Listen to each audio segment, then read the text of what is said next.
கேரள மாநிலம் மூணாறில் திடீரென பழுதடைந்த 120 அடி உயர ஸ்கை டைனிங்கில் சிக்கி தவித்த சுற்றுலா பயணிகளை தீயணைப்புத் துறையினர் மீட்டுள்ளனர். இந்த காட்சிகளை முதலில் பார்க்கலாம்.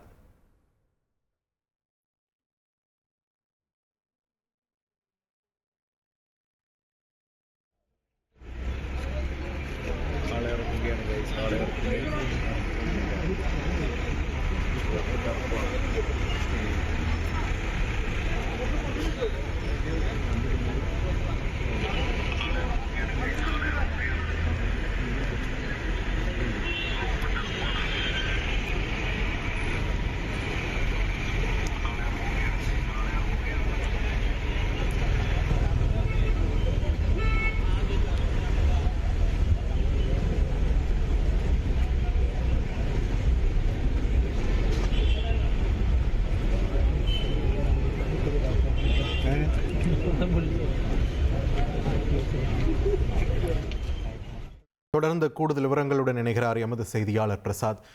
வணக்கம். சுமார் எவ்வளவு நேரம் மக்கள் அங்க சிக்கி தவிச்சிட்டு இருந்தாங்க? அவ்வளவு உயரத்தில் இந்த மீட்பு பணியானது எவ்வளவு நேரம் நடந்தது? எத்தனை பேர் ஈடுபட்டார்கள்? களச்சூழல் என்ன? வணக்கம். கேரள மாநிலம் இடுக்கி மாவட்டத்திற்குட்பட்ட மூணாறு ஆனச்சால் பகுதியில் ஸ்கை டைனிங் எனப்படுகின்ற ஆகாய உணவகம் என்கின்ற ஒரு அமைப்பு இருக்கின்றது. அதாவது 120 அடிக்கு மேலே இந்த சுற்றுலா பயணிகளை தூக்கி சென்று மேலே அமர்ந்தவாறு உணவருந்துவதோடு அந்த சுற்று வட்டார பகுதிகளை பார்க்கும் வகையில் அந்த அமைப்பு ஏற்படுத்தப்பட்டுள்ளது. அந்த வகையில் அந்த பகுதியில் தினந்தோறும் ஏராளமான சுற்றுலா பயணிகள் சென்று இந்த ஸ்கை டைனிங்கில் ஏறி அது இயற்கை அழகை கண்டு ரசித்து உணவருந்துவது வழக்கம். அந்த வகையில் இன்று மதியம் இந்த கண்ணூர் பகுதியைச் சேர்ந்த 2.5 வயது குழந்தை உட்பட 2 பிள்ளைகளோடு தாய் தந்தை என 4 பேர் இந்த ஸ்கை டைனிங்கில் ஏறினார்கள்.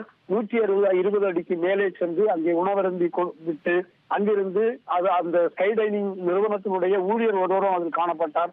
மொத்தம் 5 பேர் காணப்பட்டார்கள்.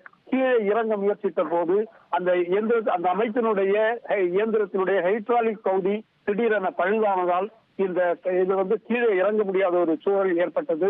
இதனால் இந்த 4 சுற்றுலா பயணிகள் 2.5 வயது குழந்தை உட்பட 4 பேரும் அதோடு அந்த ஊழியர் உட்பட 5 பேர் அங்கே சிக்கி தவித்துக் கொண்டிருந்தார்கள். பொதுவாக இந்த அமைப்பில் 15 இருக்கைகள் இருப்பதால் அதிகமான நபர்கள் இருக்க வாய்ப்பு இருப்பதாக கருதப்பட்டது.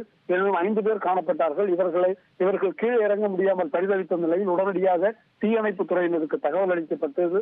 தீயணைப்பு துறையினர்களும் விரைந்து சென்று பல்வேறு முயற்சிகள் மேற்கொண்டார்கள். சுமார் 3 மணி நேரம் தீவிர முயற்சி மேற்கொண்ட பிறகு அடிமாலியில் இருந்து வந்த தீயணைப்பு வீரர்கள் அங்கே அதன் மீது ஏறி அதில் கயிறு கட்டி முதலில் குழந்தைகளையும் அதன் பின்பு அந்த பெற்றோரான சுற்றுலா பயணிகளையும் பின்னர் அந்த ஊழியரையும் மொத்தம் 5 பேரையும் கீழே பாதுகாப்பாக கீழே இறக்கினார்கள். சுமார் 3 மணி நேர போராட்டத்திற்கு பிறகு அவர்கள் கீழே பத்திரமாக இறங்கியதால் அந்த பகுதியில் அந்த மக்கள் தீயணைப்பு துறையினரை பாராட்டி இருக்கின்றார்கள்.